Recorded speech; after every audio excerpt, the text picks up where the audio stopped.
نحمده ونصلي على رسوله الكريم أما بعد قال الله تبارك وتعالى في القرآن المجيد والفرقان الحميد قالوا اطيرنا بك وبمن معك وقال النبي صلى الله عليه وسلم لا عدوى ولا هامة ولا طيرة ولا سفر او كما قال علیہ الصلوۃ والسلام رواہ البخاری ومسلم۔ معزز بزرگان، دوستو اور عزیز ساتھیو، اسلامی مہینوں کے اعتبار سے سفر کا مہینہ چل رہا ہے، اور سفر کے مہینے میں کچھ عوامی غلطیاں، بدشگونیاں، نحوست کی باتیں، سفر کرنے کے بارے میں کچھ چند غلط چیزوں کا پروپیگنڈا، شادی بیاہ کا مسئلہ ہو، کاروبار کا مسئلہ ہو، یہ ساری چیزیں جو ہے لوگ بیان کرتے ہیں کہ یہ کرنا چاہیے، یہ نہیں کرنا چاہیے۔ آپ کے سامنے خصوصی طور پر دو چیزوں کا ذکر کروں گا۔ ایک تو نحوست کا تصور اسلام میں، اور دوسری چیز بدشگونی۔ یہ دو الگ الگ چیزیں، نحوست الگ چیز ہے اور بدشگونی الگ چیز ہے۔ نحوست کا مطلب جو ہم آپ سمجھتے ہیں وہ یہ ہے کہ اس کام میں بگاڑ پیدا ہو جائے، وہ چیز کیا ہو جائے؟ خراب ہو جائے، اس میں کچھ ایسا تصور آ جائے، ایسا عمل آ جائے جو کام میں بگاڑ پیدا کر دے، کام میں نقصان پیدا کر دے، اس کو کیا سمجھتے ہیں ہم؟ نحوست سمجھتے ہیں۔ تھوڑا آگے آگے بیٹھ جائیے، پیچھے اگر آگے بیٹھ جائیے تاکہ آنے والوں کو پریشانی نہ ہو۔ قرآن مجید نے اس کو ذکر کیا ہے، احادیث مبارکہ میں بسط و تفصیل کے ساتھ ذکر ہے۔ ہم شروع کرتے ہیں یہاں سے، ان عدۃ الشہور عند اللہ 12 شہرا، کہ اللہ کے نزدیک مہینوں کی گنتی 12 ہے۔ 12 مہینے کا پورا ایک سال ہوتا ہے۔ نہ تو نبی علیہ الصلوۃ والسلام نے احادیث مبارکہ میں، نہ تو قرآن مجید نے کہیں یہ ذکر فرمایا ہے کہ کوئی دن یا کوئی ایام یا کوئی مہینہ یا کوئی سال نحوست والا ہوتا ہے، منحوس ہوتا ہے، نحس اور ناپاک ہوتا ہے۔ کہیں بھی یہ موجود نہیں ہے، بلکہ کچھ دنوں کی بعض دنوں پر، کچھ مہینوں کی بعض مہینوں پر فضیلت تو ہے۔ یوم عرفہ ہے، اس کی فضیلت ہے۔ اسی طرح سے شب قدر ہے، اس کی فضیلت ہے۔ رمضان مبارک کا مہینہ، اس کی فضیلت ہے۔ لیکن نحوست کا ذکر نہیں ہے کہ کوئی ایک دوسرے سے کیا ہوتا ہے؟ منحوس ہوتا ہے۔ تو ہمارے یہاں یہ بات آئی کہاں سے کہ نحوست کا ذکر کہاں سے آ گیا؟ نحوست کی باتیں کہاں سے آ گئی؟ اور غیر تو چھوڑ دیجئے، ہمارے مسلم حضرات یہ چیزیں بیان کرتے ہیں۔ آئیے ہم پچھلے دور میں نظر اٹھا کر دیکھتے ہیں، پری اسلام میں، اسلام سے جو پہلے کا زمانہ ہے اس میں دیکھتے ہیں، نبی علیہ الصلوۃ والسلام کے پہلے کا زمانہ ہے اس میں جب جھانکتے ہیں تو سارے وہ تصورات جو زمانے جاہلیت میں تھے، وہ سارے کے سارے تصورات اب پائے جا رہے ہیں۔ لوگوں کے اندر وہ چیز مل رہی ہے جو زمانے جاہلیت میں وہ چیز کیا تھی؟ موجود تھی، اور اب نہیں ہونی چاہیے۔ ورنہ دنوں کی فضیلت، دنوں کی نحوست، اللہ تبارک و تعالیٰ نے قرآن مجید میں ذکر فرمایا، ایام النحسات فی یوم النحس مستمر، منحوس دن۔ یہ جو اللہ تعالیٰ نے منحوس دن کو منحوس قرار دیا ہے، یہ اعمال اور صفت کے اعتبار سے ہے۔ بذات خود دن منحوس نہیں ہوتا ہے۔ کیوں نہیں منحوس ہوتا ہے؟ اس لیے کہ اللہ تبارک و تعالیٰ نے حدیث قدسی میں فرمایا ہے، لا تسبوا الدہر زمانے کو گالی مت دو، زمانے کو برا بھلا مت کہو، زمانے کو خراب مت کہو، زمانے کو کی طرف غلطیاں منسوب مت کرو۔ انا الدہر، میں ہی تو دہر ہوں، میں ہی تو زمانہ ہوں، مجھے کیوں گالی دیتے ہو؟ میں ہی تو زمانے کے ایام کو الٹ پھیر کرتا ہوں۔ وَتِلْكَ الْأَيَّامُ نُدَاوِلُهَا بَيْنَ النَّاسِ، لوگوں کے درمیان زمانے کا ہیر پھیر کرنا، الٹ پھیر کرنا، حکومتوں کو بدلنا، دنیا کے نظام اور سسٹم کو چینج کرنا۔ انا الدہر، میں ہی دہر ہوں، زمانے کو برا بھلا کیوں کہتے ہو؟ اس حدیث سے ثابت ہوتا ہے کہ دہر کوئی بھی ہو، اول وقت سے لے کر قیامت کے آخر تک، فی نفس ہی زمانہ غلط نہیں ہے، وقت غلط نہیں ہے، دن میں نحوست نہیں ہے۔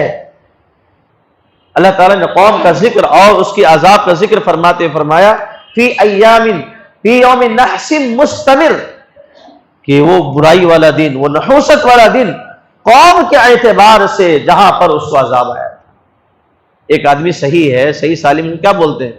نیک بولتے ہیں، سب نیک بولتا ہے اس کو، لیکن اگر برائی ہو جائے یا برا کرنا لگے تو کیا ہوتا ہے؟ اس کو لوگ غلط کہنے لگے۔ کیا یعنی پتہ چلا فی نفسی انسان تو صحیح ہے، جیسے کافر ہے تو کافر کی ذات غلط نہیں ہے، انسان ہونے کے بعد کافر غلط نہیں ہوتا ہے، اس سے کافر سے نفرت نہیں کرنی ہے، مشرک سے نفرت نہیں کرنی ہے، ہمیں تو نفرت ہونی چاہیے، اس کے کفر سے نفرت ہونی چاہیے، اس کے شرک سے نفرت ہونی چاہیے۔ من حیث الانسان تو تمام کے تمام لوگ کیا ہے؟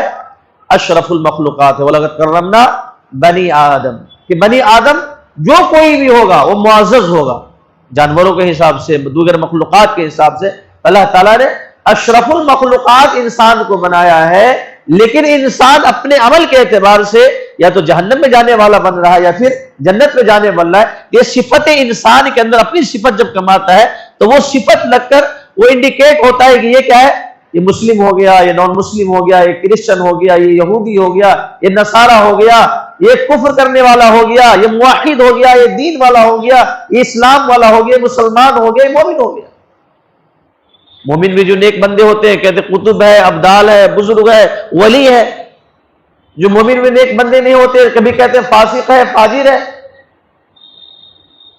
تو انسان ہونے کے ناطے تو سب کوئی کیا ہے؟ برابر ہے، لیکن جب صفت لگتی ہے اس کے ساتھ تو پھر وہ جو ہے نحوست، وہ برائیاں وہ انسان کے ساتھ متصف ہو جاتی ہے۔ تو فی نفسی تمام کے تمام دن کیا ہے؟ دن ہونے کے اعتبار سے برابر ہے۔ دنوں کو گالی دینا، دہر کو گالی دینا، زمانے کو گالی دینا بالکل کیا مناسب نہیں ہے۔ ہمارے اعمال کے اعتبار سے کوئی دن اچھا ہوتا ہے اور کوئی دن ہمارے لیے برا ہو جاتا ہے۔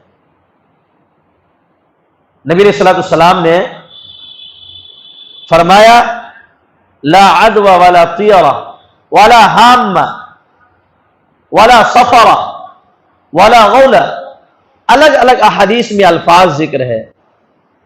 زمانے جاہلیت میں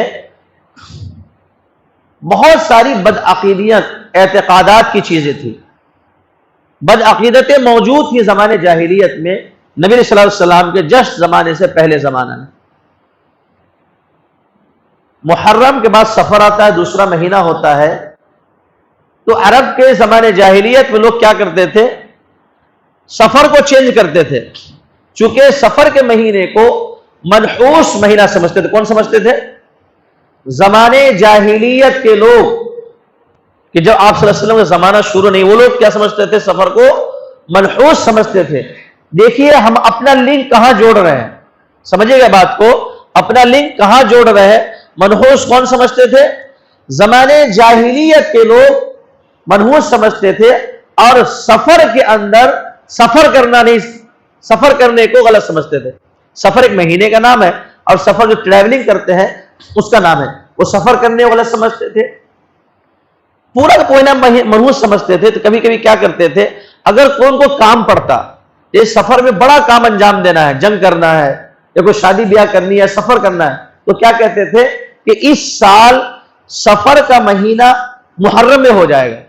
اس سال جیسے فروری جنوری آتا ہے، اس کے بعد فروری آتی ہے، تو جنوری کو ہم نے فروری میں داخل کر دیا اور فروری کو پہلے مان لیا۔ تو زمانے جاہلیت میں کیا کرتے تھے؟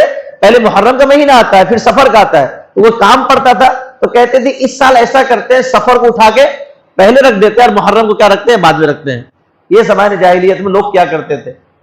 اللہ تبارک و تعالی نے قرآن مجید میں تردید فرمائی، انما النسیء زیادۃ فی الکفر یضل بہ الذین کفروا، کہ یہ جو زیادتی ہے کفر کرنے والوں میں، زمانے جاہلیت والوں میں، کہ ایک کو دوسرے مہینے میں کیا کرتے ہیں، آگے پیچھے کرتے ہیں، چینج کرتے ہیں، یہ زیادتی ہے۔ کفر کے اندر اس کی کوئی حیثیت نہیں، کوئی حقیقت نہیں۔ اللہ تعالیٰ نے صاف صاف قرآن مجید میں کیا کیا؟ انکار کرے، انما النسیء زیادہ، یہ زیادہ ہے، ایسا نہیں ہو سکتا۔ محرم اپنے محرم کے مہینے میں رہے گا، پہلا مہینے رہے گا، سفر دوسرے مہینے میں رہے گا، اور اس کے بعد ربیع الاول کا مہینہ اور لاسٹ جو مہینے آتے ہیں وہ ترتیب وار آتے رہیں گے۔ سفروں میں آپس میں کوئی ایک دوسرے کی ایکسچینجنگ نہیں ہوگی۔ اللہ تبارک و تعالیٰ نے قرآن مجید صاف منع فرمایا۔ سفر کا تصور جو تھا، اللہ کے نبی صلی اللہ علیہ وسلم نے منع فرما دیا، والا سفر، کہ سفر میں جو تم اس کو منحوس سمجھتے ہو، سفر کوئی فی نفسہ ہی منحوس نہیں ہے۔ اگر سفر کا مہینہ منحوس ہوتا تو حدیث کی بھرمار ہوتی کہ سفر کا مہینہ ہے، جنگ مت کرو، سفر کا مہینہ ہے، شادی مت کرو، سفر کا مہینہ ہے، تجارت مت کرو، سفر کا مہینہ، سفر مت کرو، سفر کا مہینہ ہے، شادی بیاہ کے معاملات مت کرو، گھر مت بناؤ، نئے گھر مت لو۔ اللہ کے نبی صلی اللہ علیہ وسلم سب کو کیلے ٹھوک دیتے، یہ کام بالکل مت کرنا ہے، سفر کا مہینہ چل رہا ہے۔ یہاں تک لوگ پوچھتے ہیں کہ سفر کے مہینے میں سفر کر سکتے ہیں کیا؟ میں کہا بڑی بے عقلی والی بات کر رہے بھائی، پورے سسٹم کو ٹھپ کروا دو، یہ جہاز کا، ٹرین کا، بسوں کا، یہ جتنے سسٹم ہے سب کو لیبل لگوا دو بھائی، سفر کا مہینہ پوری دنیا کو بند کر لاک ڈاؤن لگوا دو، بڑی بیوقوف ہے۔ عقل کے خلاف تمہارا سوال ہے، یہ سوال تو شریعت چھوڑ دیجئے، بے عقلی کا سوال ہے۔ اب آپ کو سفر کرنا ہے، کسی کی میت ہو گئی، ماں کا انتقال ہو گیا، کہ سفر کا مہینہ ہے، پورے مہینے اس کو کولڈ اسٹور میں رکھو بھائی، سفر کے بعد دفن کریں گے۔ کوئی مر گیا تو کیا کریں گے اس کو؟ کوئی بچہ پیدا نہیں ہوگا، انجیکشن دے اس کو اندر کرا دو بھائی، بچہ پیدا ہوگا، سفر کے منحوس بچہ پیدا ہوگا۔ بڑی بے عقلی کی بات ہے، بڑی بے عقلی کی بات۔ اب اس مثال کو ہٹے فٹ کر لیجیے آپ، ہر اچھے کام کا تعلق اخلاص اور نیت سے ہے، قرآن سے ہے، احادیث مبارکہ سے ہے، اللہ تعالی سے ہے، کہ اس کے اندر جو کچھ ہوگا وہ آپ کی نیت پر ڈیپینڈ کرے گا، آپ کے عمل پر ڈیپینڈ کرے گا، آپ نے کتنا کنیکشن اللہ سے جوڑا اس پر ڈیپینڈ کرے گا، سفر سے کچھ لینا دینا نہیں ہے۔ اگر ایسا کچھ ہوتا اسلام تو مکمل طریقے سے لیبل لگا کے کھڑا کر دیتا۔ سفر میں جنگ ہوئی ہے، جنگ خیبر ہوئی ہے، فتح سفر میں ہوئی ہے، فتح منحوس، نعوذ باللہ من ذالک۔ فاتح کون؟ نبی علیہ الصلوۃ والسلام فاتح ہے۔ سفر منحوس ہوتا نبی صلی اللہ علیہ وسلم خیبر کیوں جاتے؟ شادی منحوس ہوتی نبی صلی اللہ علیہ وسلم کی شادی کیوں ہوتی؟ صحابہ صحابیات کی شادی کیوں ہوتی؟ پوری دنیا کا نظام یہ زمانے جاہلیت میں جا کے ہمارے مسلمانوں نے خراب کر دیا ہے۔ یہ جو مسلمان کہتے ہیں اتنا بڑا گندا تصور لے کر بیٹھے ہوئے، اتنا بڑا ناپاک تصور لے کر دماغ میں لے کر بیٹھے ہوئے ہیں، اور پھر اس کے بعد کہتے ہیں کہ ہم مسلمان ہیں، ہمارا کام، ہمارا عمل مسلمان والا ہے، جس کے بارے میں صلی اللہ علیہ وسلم نے فرمایا والا سفر کوئی منحوس نہیں ہوتا ہے۔ اللہ کے نبی صلی اللہ علیہ وسلم نے صاف انکار کر دیا۔ اس شیخین کی روایت ہے، بخاری اور مسلم کی روایت ہے، متفق علیہ روایت ہے۔ اس لیے میرے بھائیوں، سب سے پہلے اپنا دماغ ایک دم صاف کر لیجئے، اپنا بھی صاف کر لیجئے، گھروں میں بھی صاف کر دیجئے، اور جو لوگ آپ سے ملتے جلتے ہیں، جو مثال ہم نے آپ کے سامنے دی ہے وہ مثال پیش کر کے نبی صلی اللہ علیہ وسلم کی بات کہہ کے ان کا بھی دماغ صاف کر دیجئے۔ خدا را ایسے تصور کے ساتھ اللہ کے یہاں پہنچو گے جو اللہ اس کے خلاف کہہ رہا ہے، جو رسول اس کے خلاف کہہ رہے ہیں۔ یہ کام بدشگونیوں والا کام کون کرتے تھے معلوم ہے؟ اور طیرنا بک وبمن معک، اے موسیٰ ہم تو بدفالیاں لیتے ہیں آپ سے اور آپ کی قوم سے۔ یعنی کچھ پریشانی آتی تھی فرعونیوں پر، قبطیوں پر، جب پریشانی آتی تھی تو نعوذ باللہ من ذالک اسرائیلیوں سے اور موسیٰ علیہ السلام سے بدفالی لیتے تھے کہ یہ کام فلاں کام میرا بگڑا ہی ہے، کس کی وجہ سے؟ نبی کی وجہ سے۔ یہ قرآن نے اس کو ذکر کیا، باضابطہ قرآن نے ذکر کیا ہے۔ قالوا طائرکم، تمہاری نحوست، تمہاری بدفالی تمہارے ساتھ، ہمارے ہم پر کیوں چپکا رہے ہو؟ بھائی تم غلط کرو گے تمہارے ساتھ غلط ہوگا، ہماری طرف کیوں منسوب کر رہے ہو؟ ایک چیز یہاں پر سمجھ میں آ رہی ہے کہ اگر کوئی غلط کام ہو رہا ہے تو دوسری کی طرف منسوب نہیں کر سکتے ہیں۔ آپ کا کام بگڑ رہا ہے تو آپ کہیں گے فلاں کی وجہ سے ہو رہا ہے، آپ بھی آ جائیں گے اسی لائن میں۔ کس کی لائن میں؟ فرعونیوں کی لائن میں نہیں۔ قالوا طائرکم معکم، تمہاری نحوست تمہارے ساتھ، تمہارے بدعمالی کی نحوست تمہارے ساتھ، تمہارے گناہوں کی نحوست تمہارے ساتھ، تمہارے بدفعلی کی نحوست تمہارے ساتھ، تمہارے ناپاکی کی نحوست تمہارے ساتھ، کسی اور پر لیبل نہیں لگا سکتے ہو۔ قرآن نے منع کیا ہے اس کو، ولا سفر، سفر کی نحوست نبی صلی اللہ علیہ وسلم نے صاف انکار فرمایا کہ سفر میں کوئی نحوست نہیں، اس لیے شادی کیجئے، بیاہ کیجئے، تجارت شروع کیجئے، گھر بنائیے، نئے گھر بنائیے، بچے پیدا ہو جس کا ویلکم کیجئے، سارا کام جیسے چل رہا ہے اسی طرح کیا کرتا رہے گا، چلا آتا رہے گا، کسی کام میں کوئی رکاوٹ نہیں ہے۔ ولا عدوہ، اسی حدیث کا ایک جز ہے ولا عدوہ، عدوہ کہتے ہیں ایک دوسرے کو لگ جانا۔ آپ صلی اللہ علیہ وسلم کے زمانے میں کچھ صحابی نے کہا کہ اللہ کے رسول، کچھ خارشتی اونٹنی ہوتی ہے، وہ جب ادھر آ جاتی ہے جنگل کو چلی جاتی ہے تو کچھ ہرنوں کے اندر جو ہے خارش لگ جاتی ہے، کچھ دوسرے اونٹ کو کھجلی ہو جاتی ہے، خارش لگ جاتی ہے۔ تو نبی علیہ السلام نے فرمایا فمن اعدى الاول، پہلے والے کو کس نے خارش پیدا کیا بتاؤ تو۔ دیکھیں یہاں پر جو ڈاکٹر کہتے ہیں کہ یہ مرض جو ہے پھیلنے والا ہے، یہ سائنٹیفکلی مانا جائے، اس کو سائنٹیفکلی کیا کہا مانا جائے، چونکہ پرہیز کرنا برا نہیں ہے، پرہیز کرنا بھی ہمارے نبی صلی اللہ علیہ وسلم نے سکھایا ہے، شریعت میں موجود ہے۔ تو بذات خود کسی بیماری میں یہ اندر کسی بیماری میں بذات خود یہ طاقت نہیں ہے کہ دوسرے میں لگ جائے، بالکل نہیں۔ ورنہ سب سے زیادہ بیمار دنیا میں کون پڑتا معلوم ہے؟ کون پڑتا بھائی؟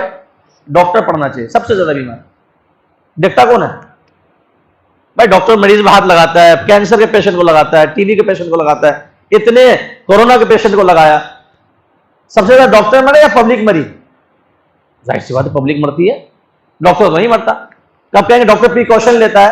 ارے بھائی جب بیماری منتقل ہوتی ہے تو سارے ڈاکٹر کو لگ جانا چاہیے، فوراً لگنا چاہیے، کھلے ہاتھ بھی لگاتے ہیں، دستانے کر کے بھی لگاتے ہیں، پوری سیفٹی کے ساتھ بھی لگاتے ہیں۔ ڈاکٹر سب سے پہلے مرنا چاہیے، وہ سائنٹیفکلی پروفڈ ہے کہ ٹرانسمیشن ہوتا ہے، لیکن باذن اللہ، اللہ کے حکم سے، اللہ کے حکم سے یہ لگائی ہے اس نے، اللہ کے حکم سے ہی کیا ہوگا، ایک دوسرے منتقل ہوگا۔ بتاؤ تو پہلی بار بیماری کس نے دی؟ بتاؤ، اللہ نے بیماری پیدا کی۔ اسی لیے صحابہ کرام کو جو تصور تھا وہیں سے جڑ کاٹ کے اللہ کے نبی صلی اللہ علیہ وسلم نے یہ دماغ سے نکال دو، یہ ہوتا ہوگا ہونے دو، لیکن یہ بتاؤ کہ پہلے کی بیماری کس نے دی ہے؟ نبی صلی اللہ علیہ وسلم نے جڑ کاٹ دی، یہ تصور ختم کر دو۔ جب بھی تم بیمار پڑو گے تو بیماری دینے والا کون ہے؟ اللہ ہے۔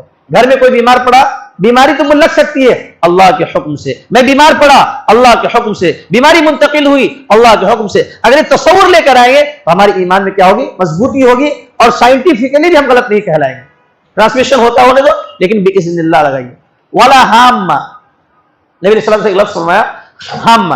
ہامہ کی تفسیر بہت الگ الگ کی گئی ہے۔ ہامہ ایک پرندے کو کہا گیا، پرندہ ایک ہامہ۔ وہ کیا کہتے ہیں کہ جب لوگ مر جاتے ہیں، مرنے کے بعد جو ہڈیاں بوسیدہ ہو جاتی ہے تو اسے ایک پرندہ نکلتا ہے۔ زمانے جاہلیت میں تصور تھا پرندہ نکلتا ہے اور پھر وہ گھر والوں کے حال احوال لیتا ہے، اس کو کیا کہتے ہیں؟ ہامہ کہتے ہیں۔ کچھ نے کہا کہ مرے ہوئے کے جو کھوپڑی ہوتی ہے اس سے پرندہ نکلتا ہے، وہ چیختا چلاتا رہتا ہے، چیختا چلاتا رہتا ہے۔ کچھ لوگوں نے کہا کہ ہامہ الو کو کہتے ہیں۔ کس کو کہتے ہیں؟ الو کہتے ہیں۔ الو کا جیسے نام لیتے ہیں کان کھڑے ہو جاتے ہیں کہ ہمارے گھر پہ الو بیٹھ نہ جائے، ہر شاخ پہ الو بیٹھا ہے، ہمارے گھر پہ الو نہیں بیٹھا ہے۔ بڑی عجیب بات ہے، الو گھر پہ بیٹھ جاتے کیا ہوتا ہے؟ سارے گھر والوں کی حالت خراب ہو جاتی ہے۔ ارے اللہ کے بندو یہ بتائیے الو پھر بیٹھے گا کہاں؟ آپ کے بستر پر آ کے بیٹھے وہ کہیں تو بیٹھے گا، تو جہاں الو بیٹھے گا وہی نحوست پیدا ہوگی۔ اللہ تعالیٰ الو کو پیدا کیوں کیا پھر؟ اللہ تبارک و تعالیٰ ایک جانور ہے، ایک پرندہ ہے، وہ رہے گا، کہیں بیٹھ سکتا ہے، کہیں بھی آ سکتا ہے۔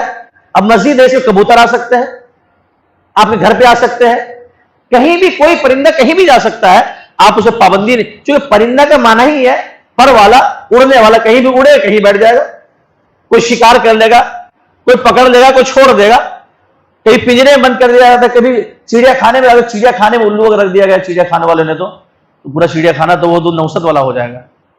تو یہ تصور غلط ہے۔ ہمارا جو اسلامی تصور کے اندر کیا ہے؟ خلاف والا ہامہ۔ نبی صلی اللہ علیہ وسلم نے صاف منع فرمایا کہ ہامہ کوئی چیز نہیں ہے اور اس کا کوئی تصور نہیں ہے۔ والا طیرہ، طیرہ کہتے ہیں بدشگونی کو، بدشگونی کس کو کہتے ہیں؟ بدشگونی کہتے ہیں کہ فلاں کی وجہ سے میرا کام بگڑ گیا، فلاں کی وجہ سے میرا کام بگڑ گیا. اس کی تھوڑی سی تفصیل آپ کے سامنے موسیٰ علیہ السلام کی آئی تھی.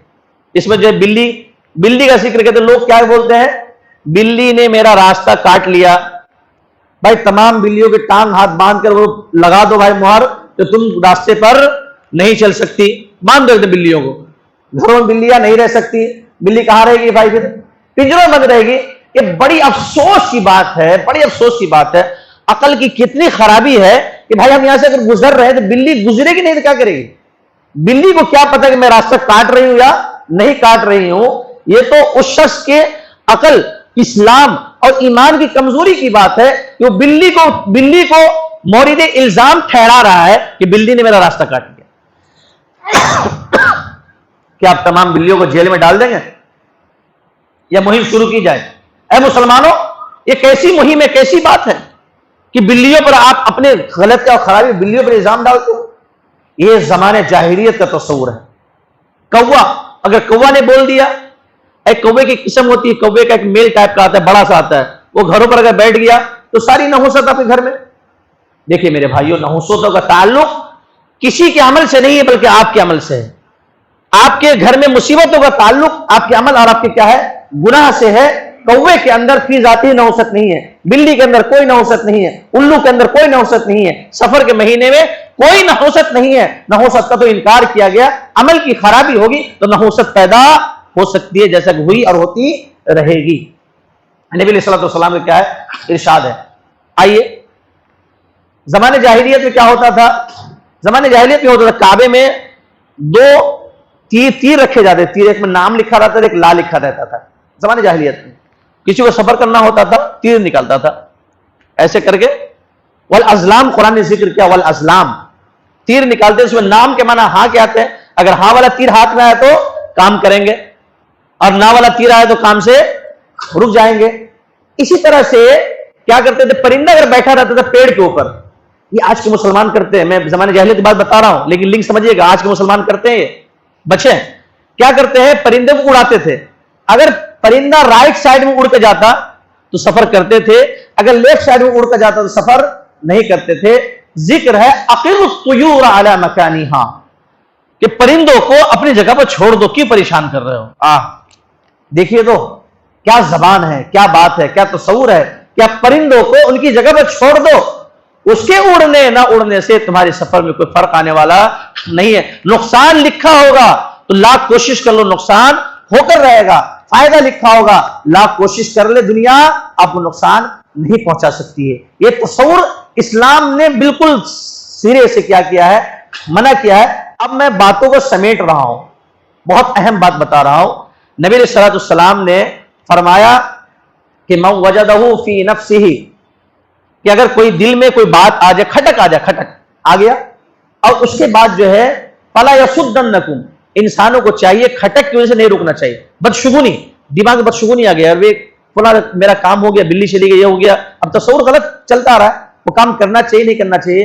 نبی علیہ الصلوۃ والسلام نے فلا یصدنکم، اس کام سے مت رکو.